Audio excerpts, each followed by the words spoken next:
Saludos en este día para todos nuestros hermanos en la fe, para toda la hermandad, para las personas que nos acompañan. Damos gracias a Dios por este tiempo maravilloso que el Señor nos regala para adorarle y glorificar su santo nombre. Es un gran honor poder estar delante de Dios y servirle y buscar su rostro cada día en oración y a través de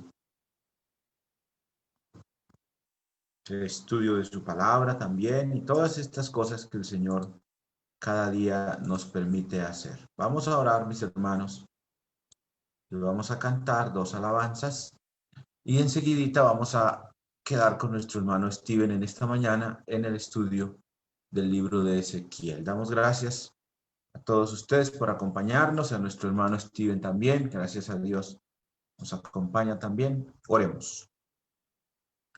Te alabamos, Padre Celestial, y te damos la gloria y el honor y la honra a ti. Rogamos en esta mañana, Padre, que bendigas mucho nuestra vida. Y nosotros, Padre, bendecimos tu nombre. Bendito sea tu nombre por los siglos de los siglos, Señor. Alabado y glorificado seas. Que nuestra vida, Padre, sea conformada a tu voluntad y que nuestra vida, Padre, sea llena de tu Santo Espíritu, de tu gracia, de tu poder y de tu amor. Que nosotros, Padre, podamos hacer tu voluntad. Que cumplas, oh Padre, en nosotros todo propósito de bondad y de amor eterno en la vida nuestra, Padre, en todo nuestro ser. Que cada una de nuestras fibras, oh Dios, de nuestro ser, cuerpo, alma y espíritu sea hecho conforme lo que tú quieres, oh Dios. Que nosotros podamos ser transformados por tu palabra, por el Espíritu Santo, por el poder con el cual puedes ayudarnos a ser como tu Hijo Jesucristo en cada día que tú nos regalas, Padre. Te rogamos mucho la bendición para nuestro estudio en esta mañana con nuestro hermano Steven. Te damos gracias por él. Te damos gracias por los hermanos y hermanas que cada momento están con nosotros. Gracias, Señor, por darnos estos tiempos de estudio bíblico tan importantes, oh Dios. Gracias por cuidar de nosotros. Gracias por bendecir nuestra salud. Gracias por la esperanza de la vida eterna. Gracias igualmente por todas las naciones y por todos los hombres. Te rogamos en el nombre de Cristo Jesús. Amén. Vamos, hermanos, a cantar un himno que se llama Con mi vida. Este himno dice así. Con mi vida te honraré, alma y cuerpo te alabaré, Señor. Yo tu siervo te honraré, sin reservas te alabaré, Señor. Ante el mundo te honraré, sin reservas te alabaré, Señor. En la muerte te honraré, y en los cielos te alabaré, Señor. Y cantemos este himno también. A combatir resuena la guerrera voz del buen Jesús que hoy llamando está, sin desmayar, seguirle siempre con valor, la victoria plena os dará. A la batalla, oh cristiano, con el escudo de la cruz.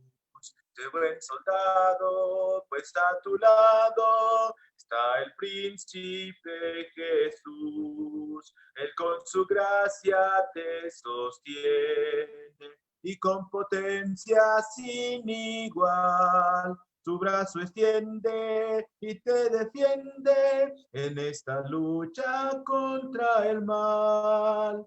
A combatir nos llama nuestro Salvador, salir, luchar con nuestro capitán. En la constante le seguí sin vacilar y venceré la hueste de Satán. A la batalla, oh cristiano, con el escudo de la cruz. De buen soldado, pues a tu lado está el príncipe Jesús. Él con su gracia te sostiene y con potencia sin igual. Su brazo extiende y te defiende en esta lucha contra el mal. Al Rey de Reyes, nuestro Salvador, Jesús, honor y gloria a todos tributar, pues ya los suyos gozan de su plenitud, pronto reinará la santidad. A la batalla, oh cristiano, con el escudo de la cruz. Sé buen soldado, pues a tu lado está el príncipe Jesús. Él con su gracia te sostiene y con potencia sin igual. Su brazo extiende y te defiende en esta lucha contra el mal. Damos gracias a Dios por darnos la bendición de cantar delante de su presencia. Es que vamos a quedar, mis queridos hermanos, con nuestro hermano Steven en esta mañana. Hermano, buenos días. Adelante con el estudio de la palabra de Dios. Muchísimas gracias. Buenos días, hermanos. Si quieren, vamos a empezar en Ezequiel capítulo 3. En Ezequiel capítulo 3. Y vamos a leer versículos 17 y 18. Ezequiel capítulo 3, versículos 17 y 18.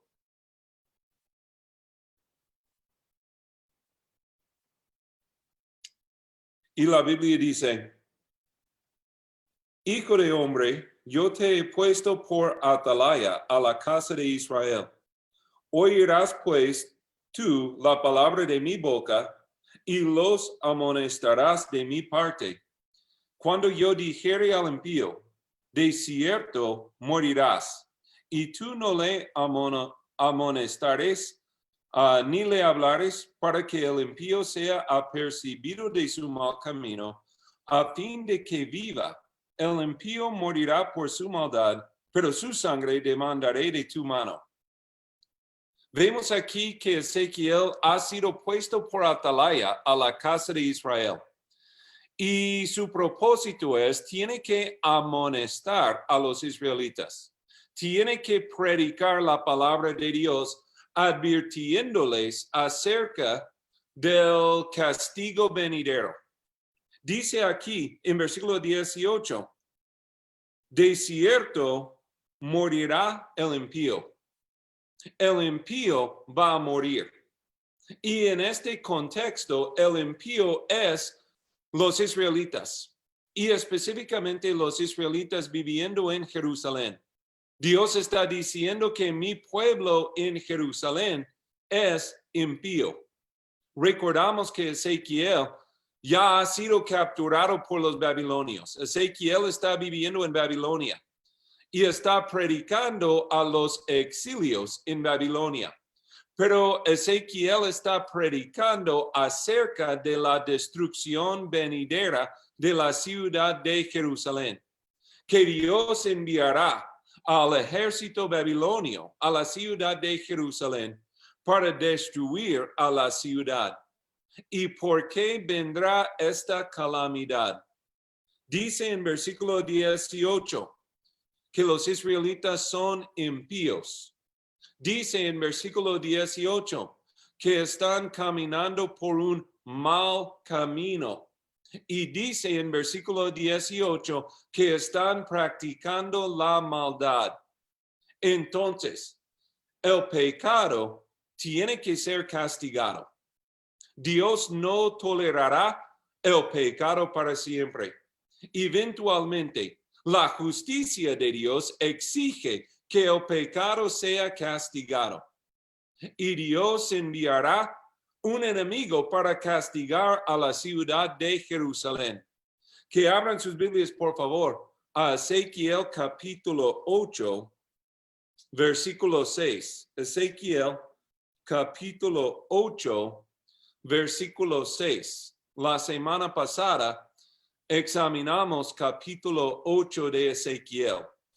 Mire lo que dice Ezequiel capítulo 8, versículo 6. La Biblia dice, me dijo entonces, hijo de hombre, ¿no ves lo que estos hacen? Las grandes abominaciones que la casa de Israel hace aquí para alejarme de mi santuario. Pero vuélvete aún y verás abominaciones mayores. Dice aquí que los israelitas en Jerusalén están practicando abominaciones. Entonces, ¿cuáles abominaciones están practicando?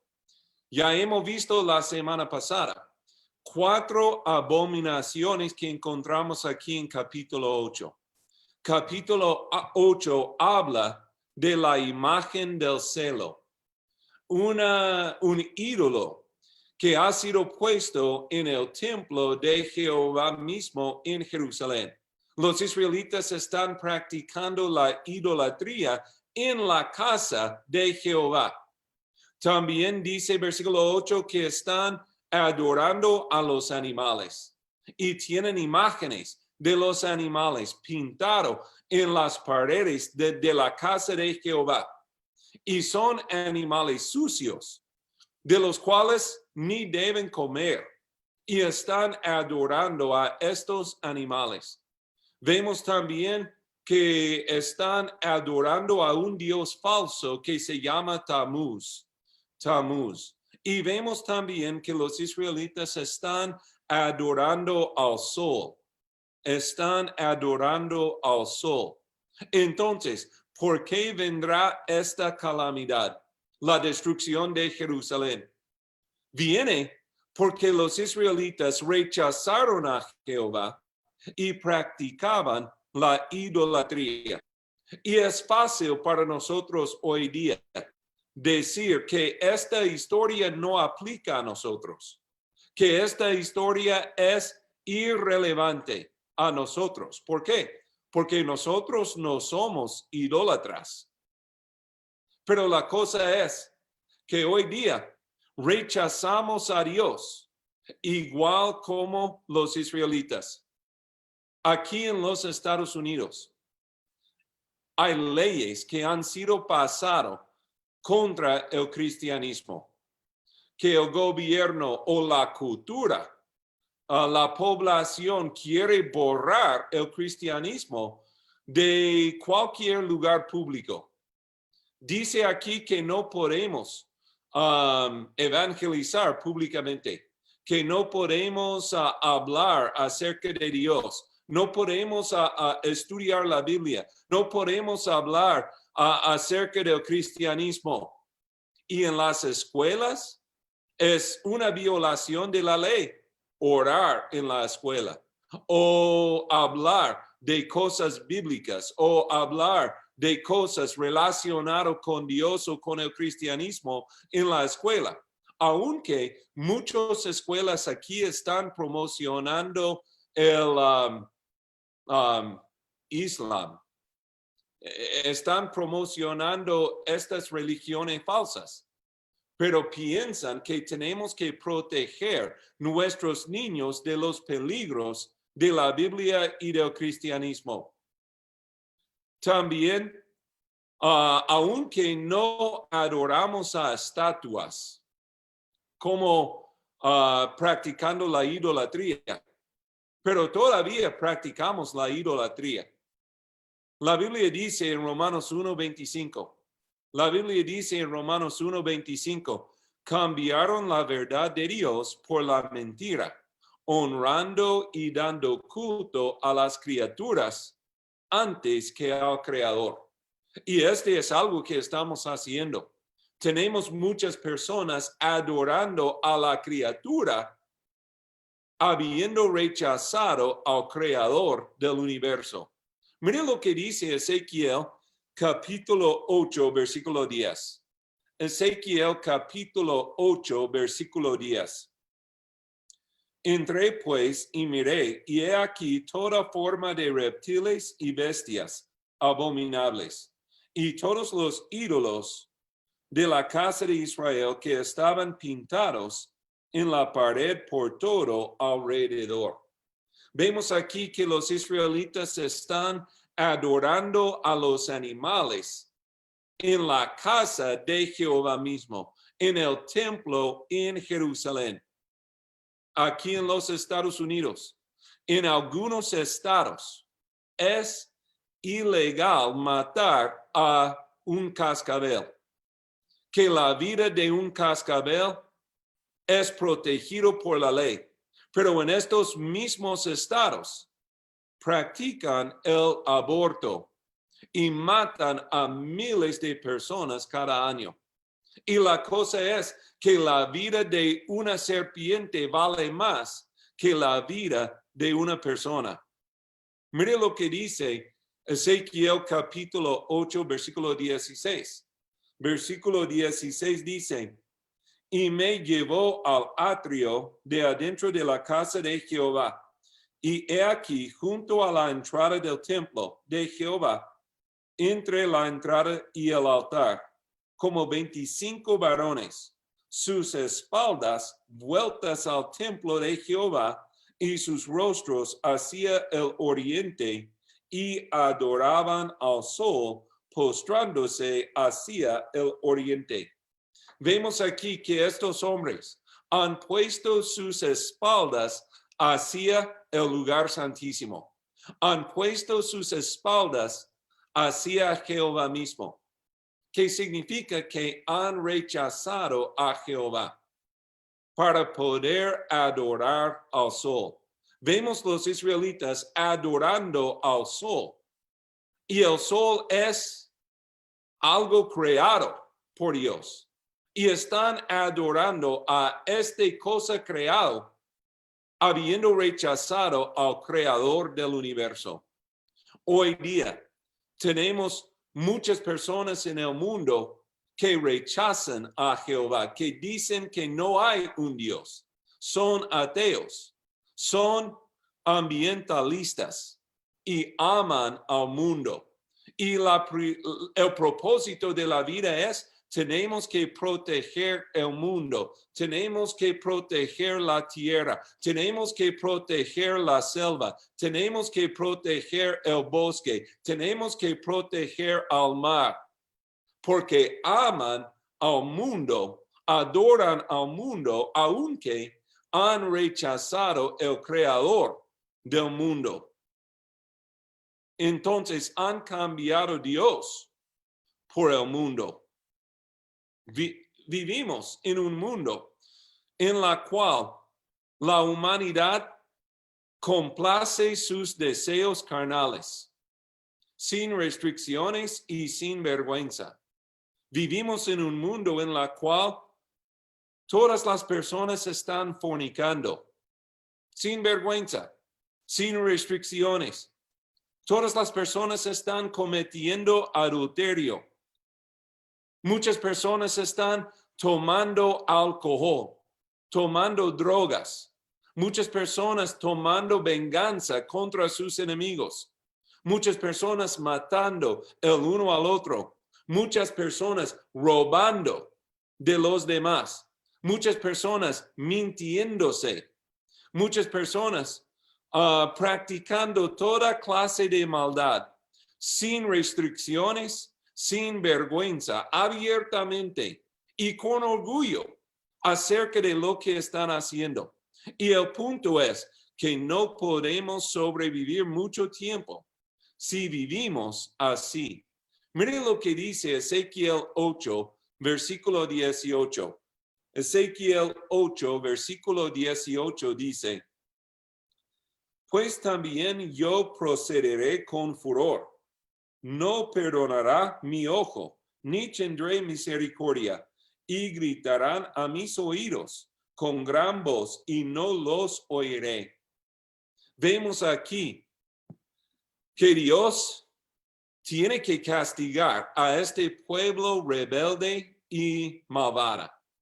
Dios enviará el ejército babilonio a Jerusalén y será destruido la ciudad de Jerusalén.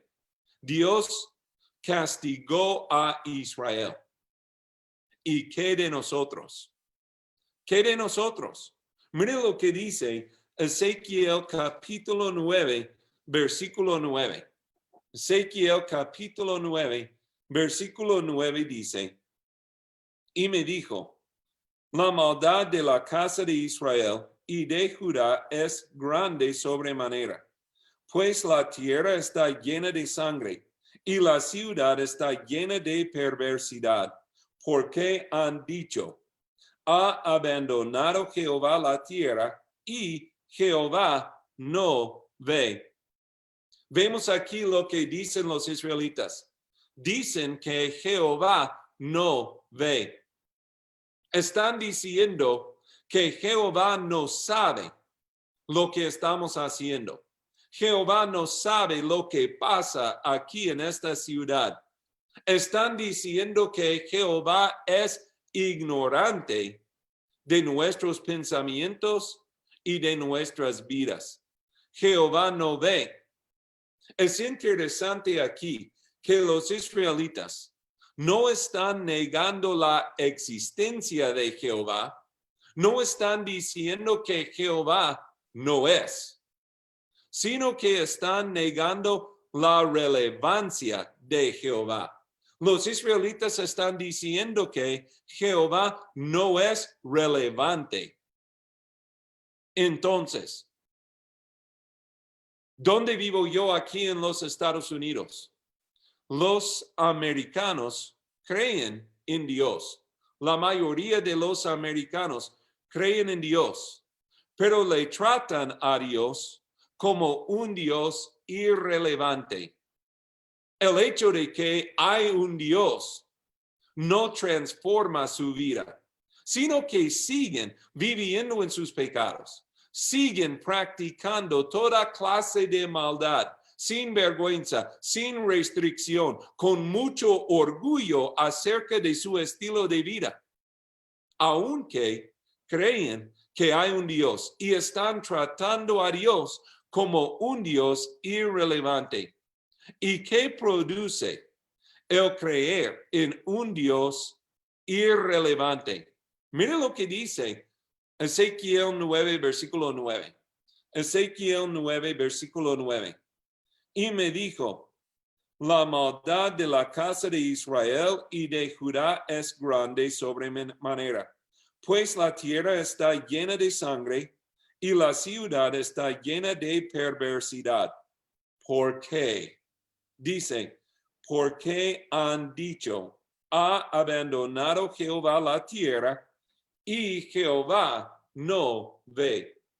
Cuando pensamos que Dios es irrelevante, este pensamiento produce una sociedad llena de maldad, produce una sociedad llena de sangre.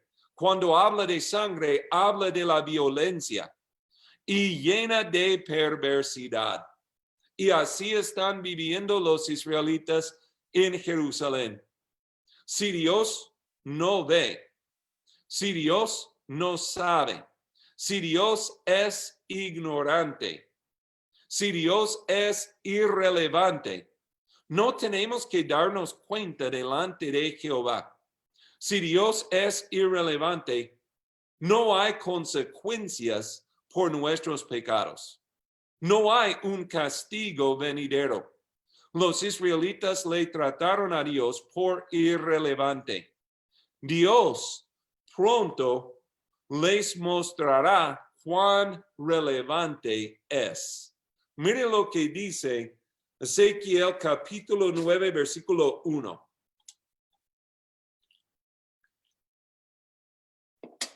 Ezequiel capítulo 9, versículo 1, la Biblia dice, clamó en mis oídos con gran voz diciendo, los verdugos de la ciudad han llegado y cada uno trae en su mano su instrumento para destruir. Vemos los verdugos aquí, verdugos que han llegado a la ciudad de Jerusalén, verdugos cada uno teniendo en su mano un instrumento para destruir.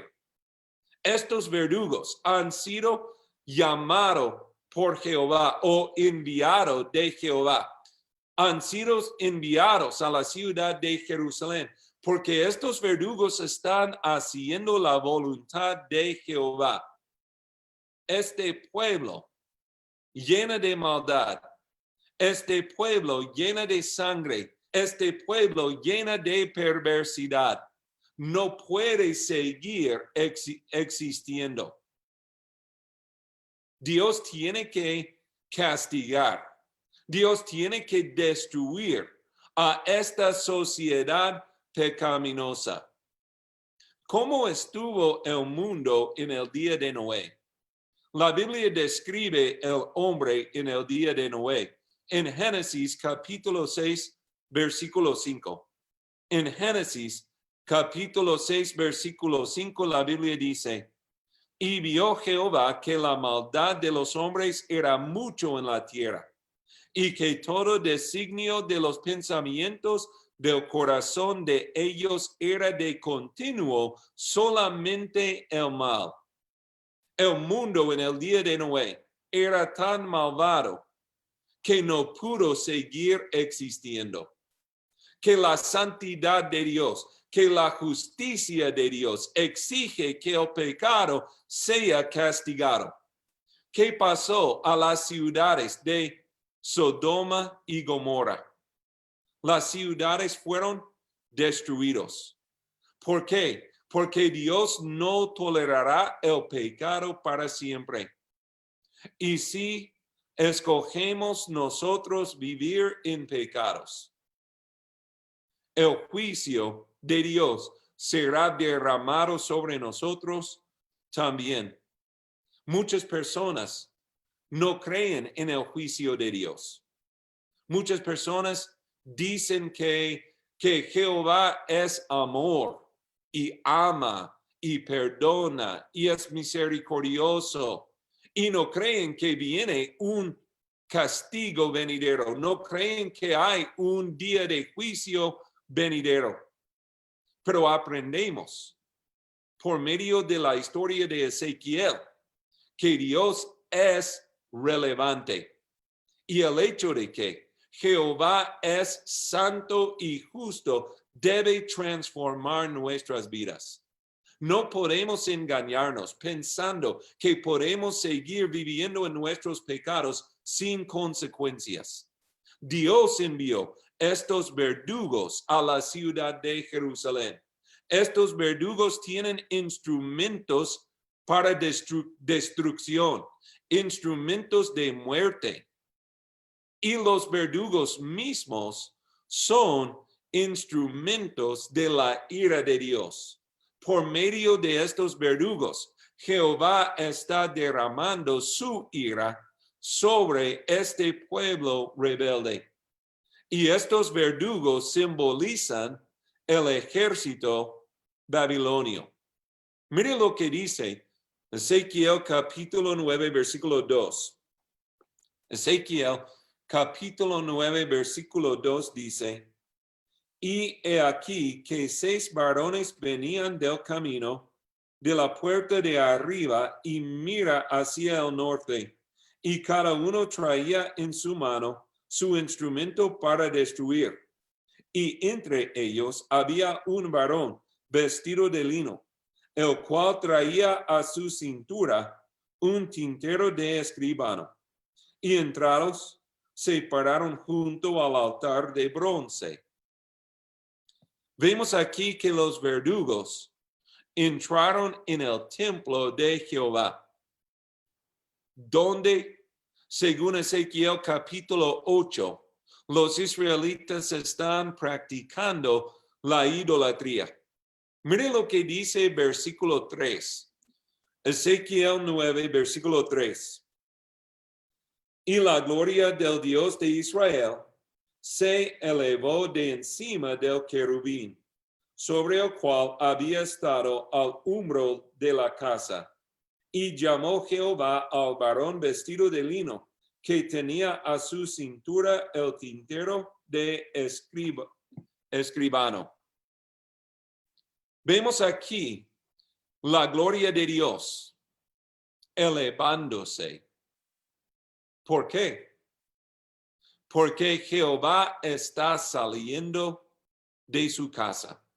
Jehová está saliendo de la ciudad de Jerusalén. Mire lo que dice Ezequiel capítulo 8, versículo 12. Mire lo que dice Ezequiel capítulo 8, versículo 12. La Biblia dice, y me dijo, hijo de hombre, ¿has visto las cosas que los ancianos de la casa de Israel hacen en tinieblas? Cada uno en sus cámaras pintadas de imágenes, porque dicen ellos, no nos ve Jehová, y Jehová ha abandonado la tierra. Dijeron los israelitas que Jehová ha abandonado la tierra. No está con nosotros, nos ha abandonado. Esta acusación es una acusación falsa, porque Jehová no abandonó a su pueblo. Mire lo que dice Ezequiel capítulo 8, versículo 6. Ezequiel capítulo 8, versículo 6 dice, me dijo entonces, hijo de hombre, ¿no ves lo que estos hacen, las grandes abominaciones que la casa de Israel hace aquí para alejarme de mi santuario? La verdad es que por medio de las abominaciones que los israelitas cometían en el templo de Jehová, que Jehová ha sido alejado de su propio santuario. No es que Jehová abandonó a su pueblo, sino que la verdad es que Jehová ha sido alejado de su pueblo por causa de sus pecados. Vemos en capítulo 9 la gloria de Jehová elevándose. ¿Por qué? Porque Jehová está saliendo, habiendo sido alejado de su casa por las abominaciones cometidas en ella. Dios elevándose para salir es una imagen amenazadora. Porque la Biblia dice en Números 10:35, en Números 10:35, cuando el arca se movía, Moisés decía, levántate, oh Jehová, y sean dispersados tus enemigos, y huyan de tu presencia los que te aborrecen. Vemos aquí que cuando Jehová se levante, Jehová está levantándose para dispersar al enemigo. Y ahora vemos en Ezequiel capítulo 9, Jehová está levantándose. ¿Por qué? Para dispersar al enemigo. Y en este contexto, el enemigo es Israel, el pueblo de Jehová mismo. El pueblo de Israel tiene que ser dispersado hasta Babilonia. Vemos que hay un grupo de exilios, de cautivos, viviendo en Babilonia, habiendo sido dispersados por la tierra. Y los que no fueron dispersados a Babilonia, los que todavía quedan en Jerusalén, serán destruidos por estos verdugos. Pero vemos en Ezequiel capítulo 9, tenemos los verdugos, pero también tenemos un escriba. ¿Qué hace el escriba? Mire lo que dice Ezequiel capítulo 9, versículos 3 y 4. Vamos a leer. Ezequiel capítulo 9, versículos 3 y 4. La Biblia dice, y la gloria del Dios de Israel se elevó de encima del querubín, sobre el cual había estado al umbral de la casa. Y llamó Jehová al varón vestido de lino, que tenía a su cintura el tintero de escribano. Y le dijo Jehová, pasa por en medio de la ciudad, por en medio de Jerusalén, y ponles una señal en la frente a los hombres que gimen y que claman a causa de todas las abominaciones que se hacen en medio de ella. Dice que este escriba tiene que pasar por la ciudad poniendo una señal en la frente de los que gimen y claman por los pecados cometidos en la ciudad de Jerusalén. Esta señal es una marca que ha sido puesto en la frente de estas personas. Entonces, ¿quiénes las personas que gimen y claman por causa de los pecados cometidos en la ciudad? Hay algunas personas santas, algunas personas justas en la ciudad, personas que están desconsoladas por causa de los pecados cometidos en la ciudad, personas que están lamentando el estado espiritual de los israelitas, personas que aman a Dios, personas quienes eran fieles a Jehová, quienes quieren guardar la palabra de Dios, personas quienes quieren vivir una vida santa para la gloria de Dios. Estas personas que gimen y claman por causa de los pecados cometidos en su ciudad, recibieron la marca en la frente, una señal en la frente. Y aprendemos por medio de esto que Dios siempre tiene a un remanente. En los días de Noé, cuando Dios destruyó al mundo por medio de un diluvio, hubo un Noé, hubo un hombre justo que sobrevivió la destrucción que vino. Cuando Dios destruyó las ciudades de Sodoma y Gomorra, escapó el justo Lot. Siempre hay un remanente de personas fieles que sobreviven el desastre que viene. Y así es en la ciudad de Jerusalén. Los justos reciben una señal en la frente. ¿Por qué en la frente? ¿Qué simboliza la frente? La frente simboliza la mente. Y la mente es lo que da dirección a la vida de una persona. La Biblia dice en Romanos 12, versículo 2. En Romanos 12, versículo 2. No os conforméis a este siglo, sino transformaos por medio de la renovación de vuestro entendimiento. Vemos personas transformados por la renovación de su entendimiento. No han sido conformados a este mundo pecaminoso. También en Jerusalén habían algunas personas que estaban viviendo una vida transformada, una vida santa, por la renovación de su entendimiento. Estas personas recibieron la señal en la frente. Que abran sus Biblias, por favor, a Efesios capítulo 4. Vamos a leer un pasaje que viene de Efesios capítulo 4. Vamos a leer versículos 17 hasta 24. Efesios capítulo 4, versículos 17 hasta 24.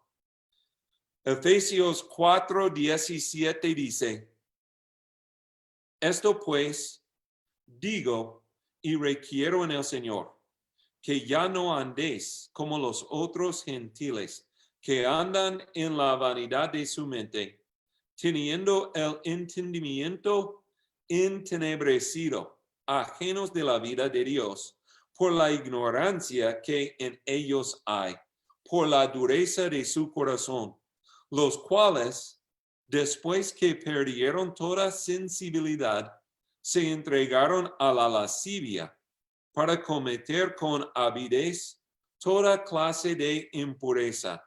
Mas vosotros no habéis aprendido así a Cristo, si en verdad le habéis oído y habéis sido por él enseñados conforme a la verdad que está en Jesús. En cuanto a la pasada manera de vivir, despojaos del viejo hombre que está viciado conforme a los deseos engañosos, y renovaos en el espíritu de vuestra mente, y vestíos del nuevo hombre creado según Dios en la justicia y santidad de la verdad. Entonces, la señal en la frente era esencial a la salvación de estos judíos. La señal en la frente es como la sangre del cordero que los judíos pintaron sobre los dinteles de sus puertas en Egipto. La Biblia habla de plaga décima que pasó por la tierra de Egipto. Y la Biblia dice en Éxodo 12:13. La Biblia dice en Éxodo 12:13. Y la sangre os será por señal en las casas donde vosotros estéis. Y veré la sangre y pasaré de vosotros, y no habrá en vosotros plaga de mortandad cuando hiera la tierra de Egipto. Los israelitas fueron salvados de la muerte por medio de la sangre del cordero, que era una señal sobre sus puertas, que en esta casa vive el pueblo de Jehová. La señal en la frente es similar a ser sellado con el Espíritu Santo hoy día. La Biblia dice en Efesios 1, versículo 13 y 14. En Efesios 1, versículo 13 y 14. En él también vosotros fuisteis sellados con el Espíritu Santo de la promesa, que es las arras de nuestra herencia, hasta la redención de la posesión adquirida, para alabanza de su gloria. Entonces, que abran sus Biblias a Ezequiel capítulo 9. Volvemos a Ezequiel capítulo 9.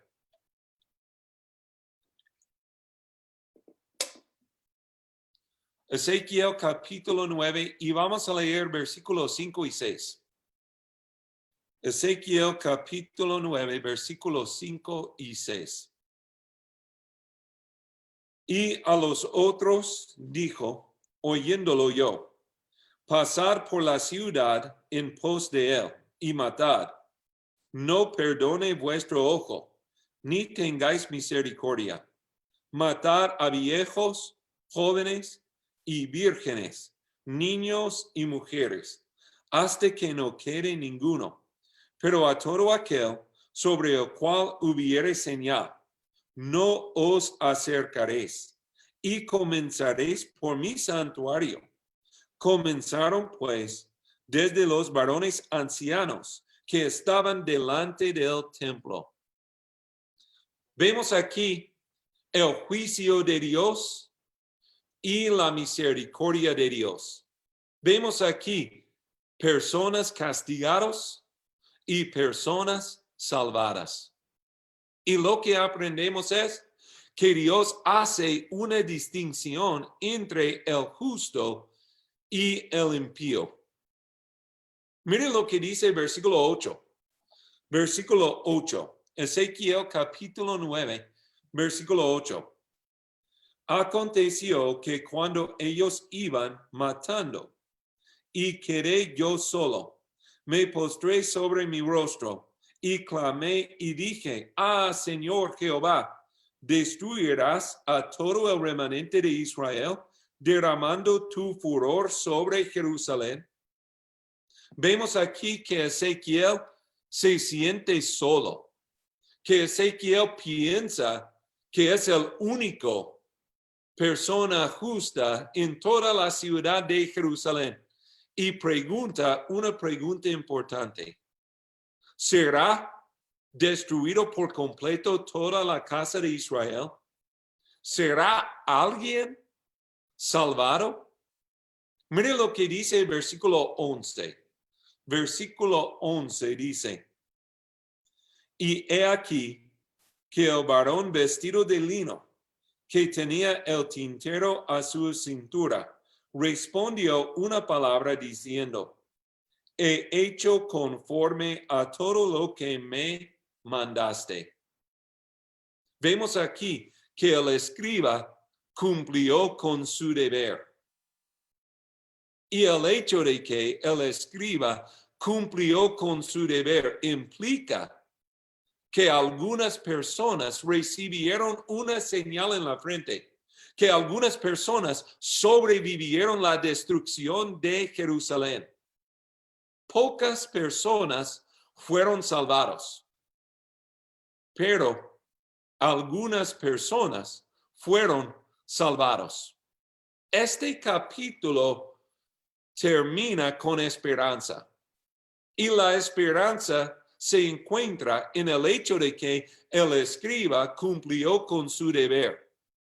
Hay personas que han sido guardados y protegidos de la destrucción de la ciudad de Jerusalén. En capítulo 1 del libro de Ezequiel, este capítulo empieza con una tempestad. Viene una tempestad, pero el capítulo termina con el arco iris. Después de la tempestad, sale el arco iris. Y el arco iris simboliza la misericordia de Dios y la fidelidad de Dios para guardar su pacto. Dios, en capítulo 9, envió verdugos para destruir a la ciudad. Pero también Dios envió un escriba, un hombre quien fue enviado con un solo propósito. Y el propósito de este hombre es para salvar a los justos de en medio de la ciudad. Y la pregunta es: ¿será salvado usted?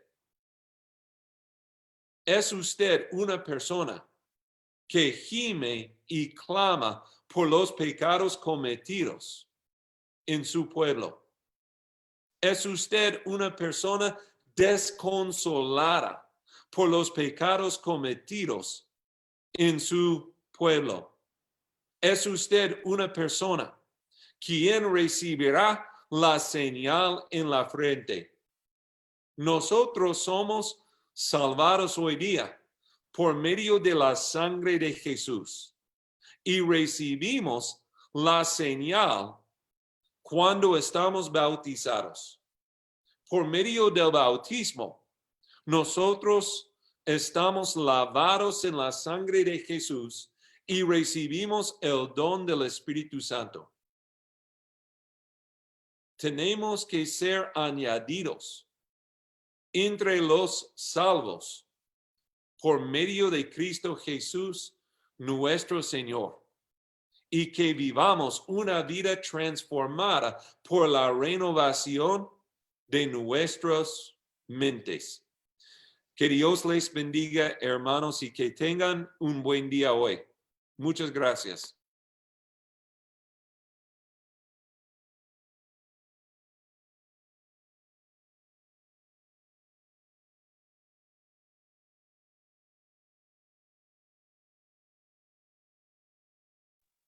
Gracias a nuestro Dios y también a nuestro hermano Esteban por este maravilloso tema. El libro de Ezequiel nos ha venido dejando muchas grandes enseñanzas como esta de hoy.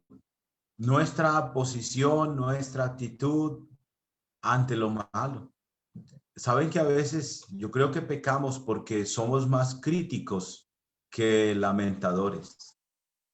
Somos más de a veces de los que criticamos y juzgamos.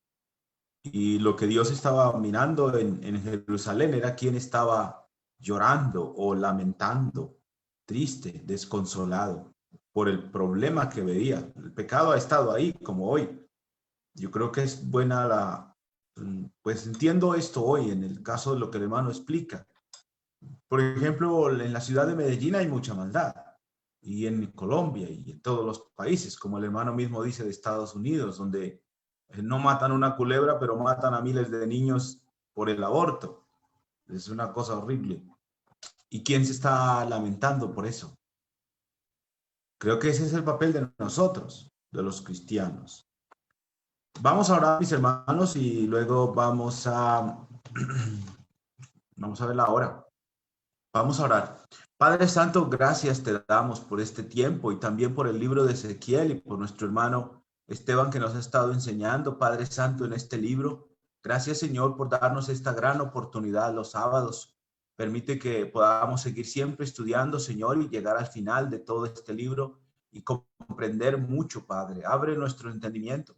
Padre, delante de ti ponemos nuestros pecados en primer lugar y reconocemos, Padre, nuestros malos pensamientos o nuestras malas obras. Pedimos perdón, oh Padre, porque nosotros somos tu templo hoy. Y nosotros también, oh Dios, en muchas ocasiones hemos tenido o hemos puesto en nuestro corazón cosas primero que tú, personas primero que tú, o las cosas de este mundo primero que tú en nuestros corazones. Los israelitas metieron en el templo cuanta cosa abominable, y hoy el templo tuyo somos nosotros. Padre, por favor, ten misericordia de nosotros y límpianos, oh Dios, de toda injusticia y de toda iniquidad y de todo mal pensamiento y de toda obra de este mundo, Padre. Ayúdanos como el hermano explicaba en Efesios, ayúdanos a esta renovación, oh Padre, en el espíritu, renovación de la mente, para que podamos ser santos como tú lo eres. Delante de ti también, Padre, confesamos que hemos fallado y necesitamos tu misericordia, Señor. Y confesamos igualmente, Padre, la maldad de nuestros pueblos, oh Dios, de Colombia, de Estados Unidos, oh Dios santísimo, de toda América, de toda Asia, de toda Europa, de toda África, Señor, de toda Oceanía, de todos los continentes y partes y pueblos y ciudades y tribus, oh Dios, donde también, oh Dios, por ejemplo, se adora al sol, se adora a la luna, donde se da la espalda a ti, oh Dios bendito, donde, como el hermano también explicaba, es un delito hablar de tu palabra o de ti en los colegios, pero sí predican, pero sí hablan, pero sí enseñan la evolución, oh Dios santísimo, y todo tipo de religión falsa, Señor. Y pretenden cuidar, oh Dios, a los niños supuestamente del peligro de tu palabra, Señor, pero no los cuidan, oh Dios, de la drogadicción, de la inmoralidad, sino que los entregan a todo tipo de maldad. Esta es, oh Dios, la perversión de este mundo. Y nosotros queremos confesar delante de ti, oh Dios, los pecados de toda la humanidad. Y por supuesto, Padre, en primer lugar los nuestros, porque no nos justificamos delante de ti, oh Padre Santo, en ninguna manera. Nos gloriamos en el Evangelio de Cristo en el cual creemos, pero de nosotros mismos, Padre, sabemos que merecemos la más terrible de la condenación, Padre, porque contra ti hemos pecado, Padre, de mil maneras, oh Dios. Padre, te rogamos por las naciones. Te rogamos, Padre, que conforme tu voluntad sea hecho, Señor. Si es necesario, Padre Celestial, la reprensión, oh Dios, mejor la reprensión de Dios que la condenación eterna, oh Padre. Te rogamos que actúes, oh Dios, y que no guardes silencio, Señor, ante estas cosas que ocurren, sino que seas tú amonestando, que seas tú llamando, Señor, antes de que llegue el tiempo. Por ejemplo, cuando, como en los días de Noé, que ya no hubo remedio, nadie se arrepintió por más que Noé y todos sus antecesores hablaron y predicaron, oh Dios, y Noé pregonero de justicia, pero nadie se arrepintió, Padre. Actúa, Señor, entre tanto que millones de almas pueden ser reconvenidas a través de un llamado de atención, oh Padre. Actúa mientras tanto. Hay posibilidad de que muchos corazones sean cambiados, oh Padre Celestial, y puedan ser sellados con el Espíritu Santo para no ser destruidos por su maldad. Te rogamos todas estas cosas, porque tú eres Dios y todo lo sabes. Ponemos delante de ti a los Estados Unidos, a Colombia, a todo Sudamérica, a todas las naciones, Padre. Ponemos todo nuestro continente en tus manos y todos los continentes que hay, porque tú eres Dios y toda la tierra es tuya. Te rogamos, Padre, que actúes por nosotros, que no permitas que siga ganando ventaja el pecado, Señor, que siga ganando, Señor, terreno la maldad en los reyes, en los gobernantes, en los congresos de las repúblicas, oh Dios, donde hoy día ya de una manera muy descarada, abierta, Padre, están legislando y aprobando, por ejemplo, el matrimonio entre dos hombres o entre dos mujeres y todo este tipo de aberraciones y el aborto, Padre, como cosa legal, oh Dios bendito, como cosa buena. Incluso muchos países, Padre, se alegran, oh Dios, y celebran cuando hacen este tipo de leyes y cuando son firmadas. Piensan que es un avance, Señor, en la humanidad, el tener una ley como el matar a los niños de su propia nación, oh Padre. Y también, oh Dios, hacen fiesta, por ejemplo, cuando en ciertos países han aprobado el matrimonio entre dos personas del mismo sexo. También celebran, oh Dios, también celebran ese tipo de maldad. Nos damos cuenta que el mundo va, Padre, por el camino que siguieron las naciones anteriores. Y esto quiere decir que van a la destrucción. Te rogamos, Padre, como tú lo has dicho, que no guardes silencio, Padre. No guardes silencio, sino que actúes peleando por nosotros y luchando por nuestras almas para salvarnos, oh Dios, de la condenación. Y aún a estos mismos hombres perversos y malvados que se han levantado contra ti, para que puedan ver su pecado, Señor, te rogamos, y se arrepientan y puedan cambiar, oh Padre Santo, y puedan ser lavados de la iniquidad en la que están andando, Señor. Te rogamos que se haga tu voluntad en la tierra como se hace en el cielo, y que se haga tu voluntad en nosotros, tu pueblo, en mí, oh Dios, en cada uno de nosotros. En Cristo, muchas gracias. Amén. Gracias, hermanos, por acompañarnos en este tiempo del estudio de Ezequiel. Recuerden que el estudio queda en la página de Facebook, lo pueden volver a ver y les pedimos que lo compartan. Pónganlo en su página de Facebook, hermanos. Compartamos estos estudios para que muchos otros también puedan entender más de la palabra de Dios.